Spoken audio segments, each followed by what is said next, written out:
Рост 170 сантиметров вес, 66,3 килограмма. Его профессиональный рекорд 32-е, 24 победы при 8 поражениях. Его стиль кикбоксинг. Дамы и господа, из Санкт-Петербурга, верный сигнал армянского народа, Акop!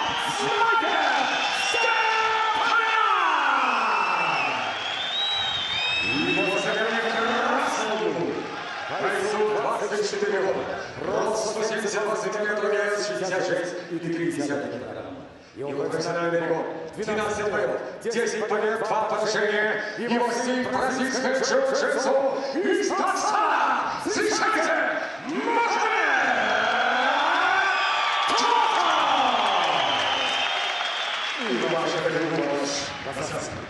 So Lucas Bazowski will be our referee in charge of this bout. Stepanyan in the blue corner, Kokov in the red corner. Kokov seems like he's just going to go get some milk or something. He's so mellow. So calm, so composed, barely a sweat on him. Even floats in. This could be an interesting battle, especially if he gets to the ground. Kokov, a submission expert, 8 of his submissions, 8 submission wins, 5 of them by rear naked choke. And Stepan has lost 3 times to a rear naked choke, so that could be a move that he might have had to drill plenty of times in the gym to prepare for this bout.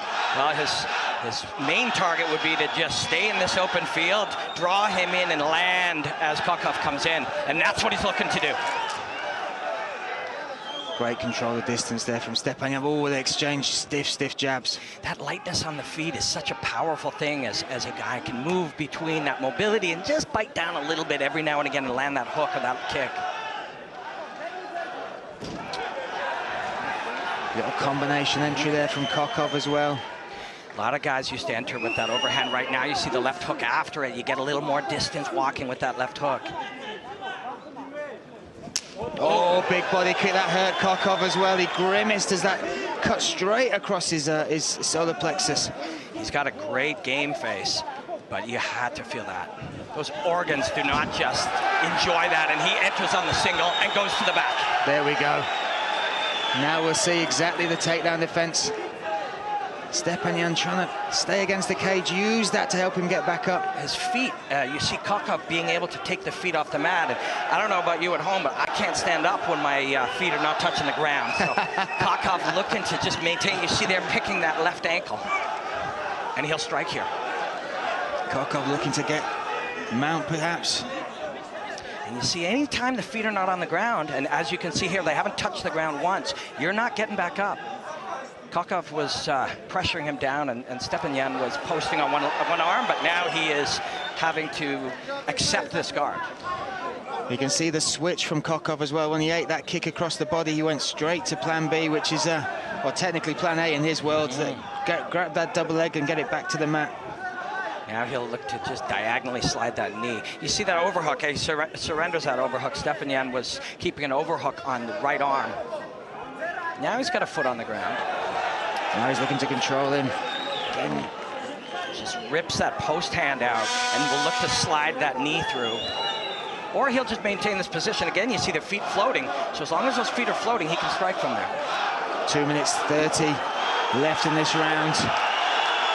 The crowd getting behind their fighters as well.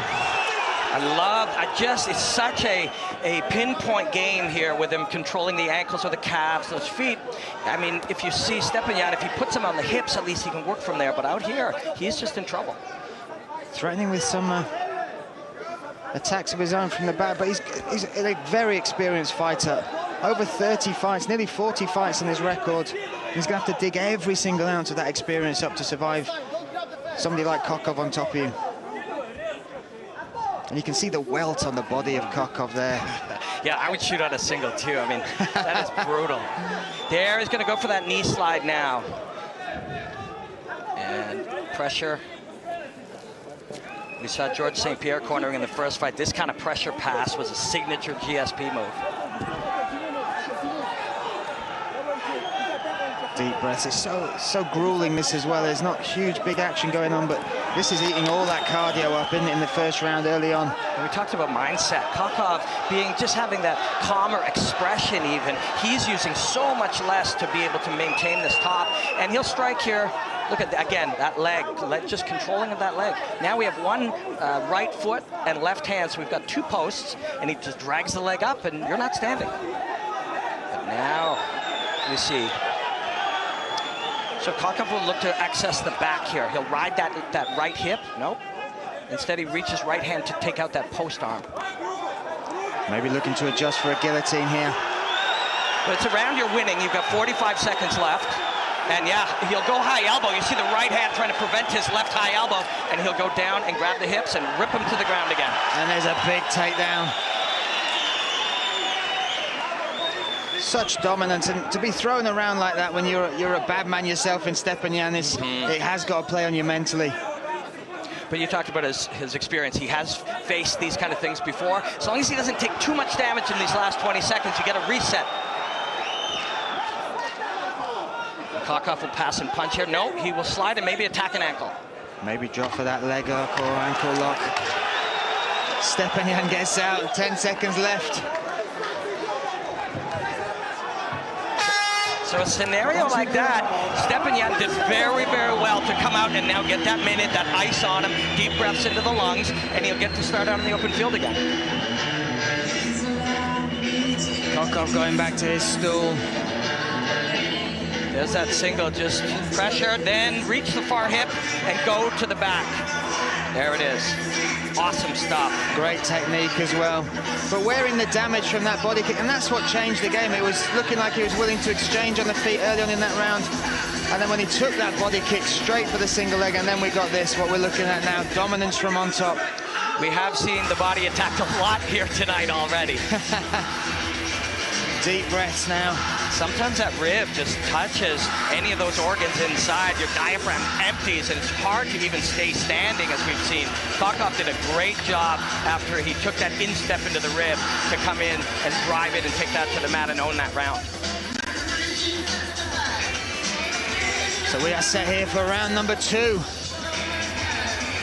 Me, Brian Lacey, alongside Robin Black, welcoming him to the commentary cage. Commentary seat, the best seat in the house beside the cage here at ACB 57.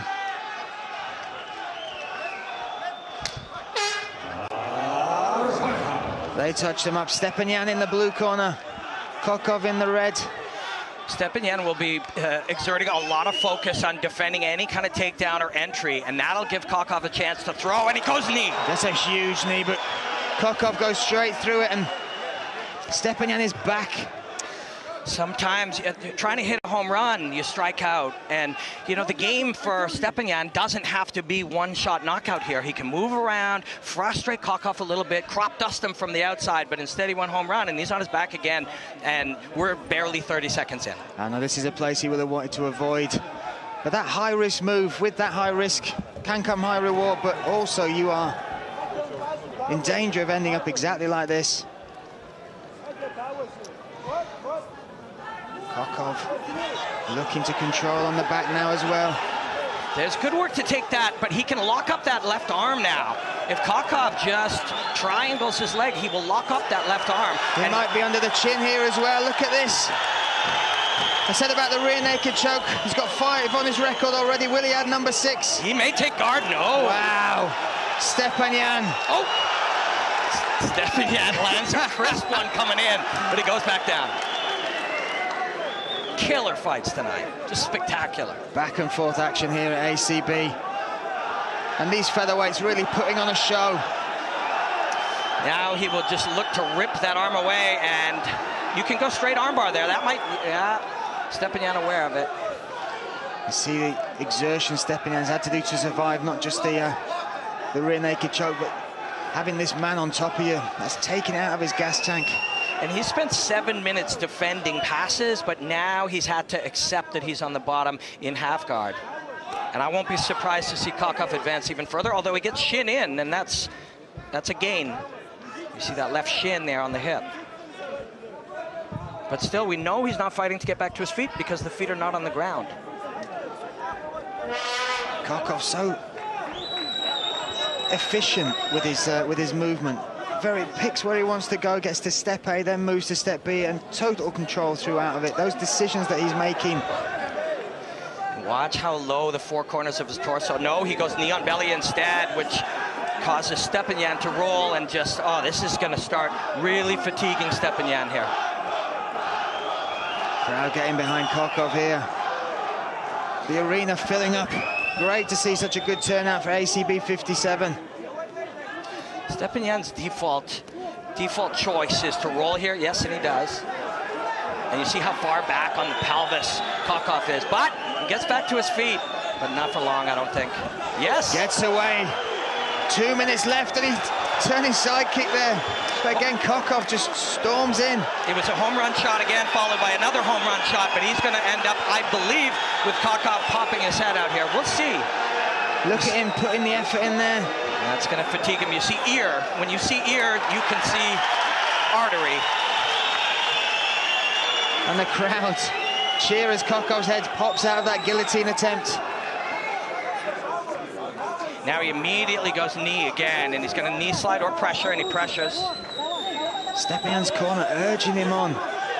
He's pretty high up there, but watch him adjust. You'll see Kokov adjust his position. Yep, right back there to that back hip.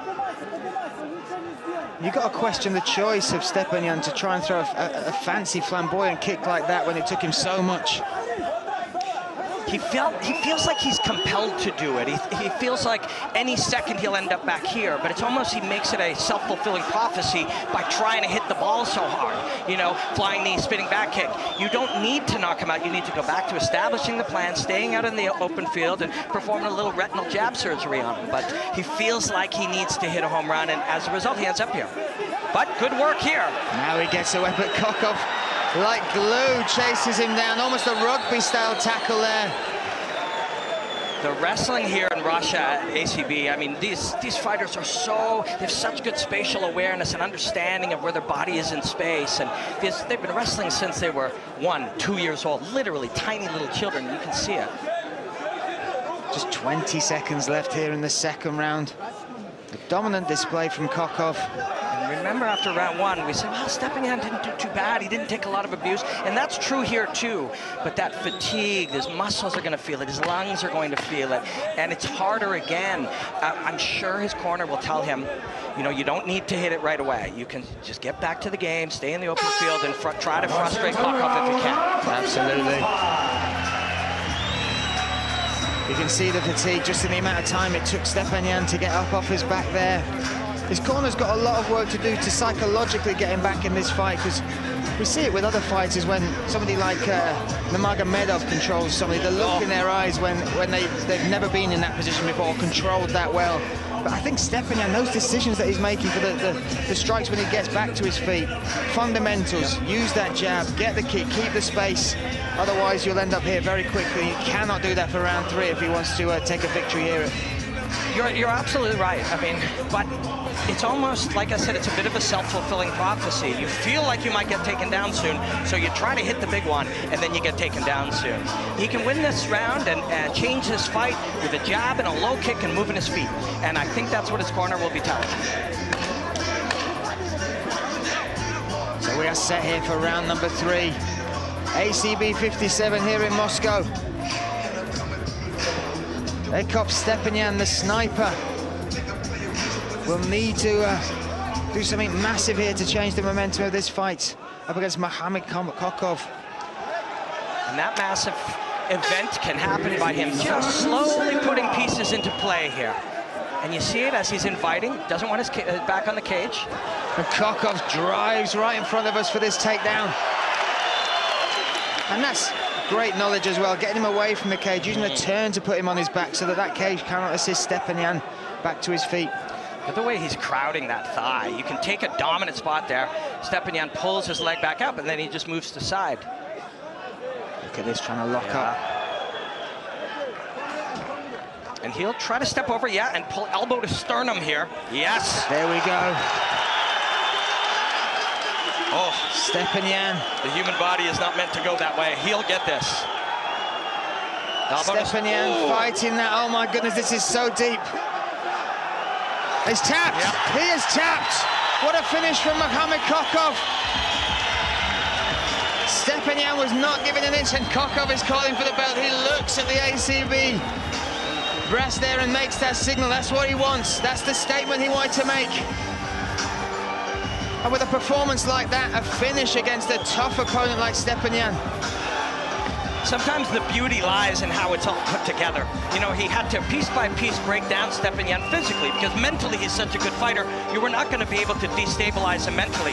So slowly break down his body, beat him up, make him carry your weight, make those breaths hotter, and fatigue him. And then when you do, it'll come. You'll either be able to get to the mount and pound him out, or in this case, get that beautiful, beautiful Kimura finish. Дамы и господа, время остановки боя 51 секунда заключительного третьего раунда. Болевым приемом на руку. Кимура, победа решал!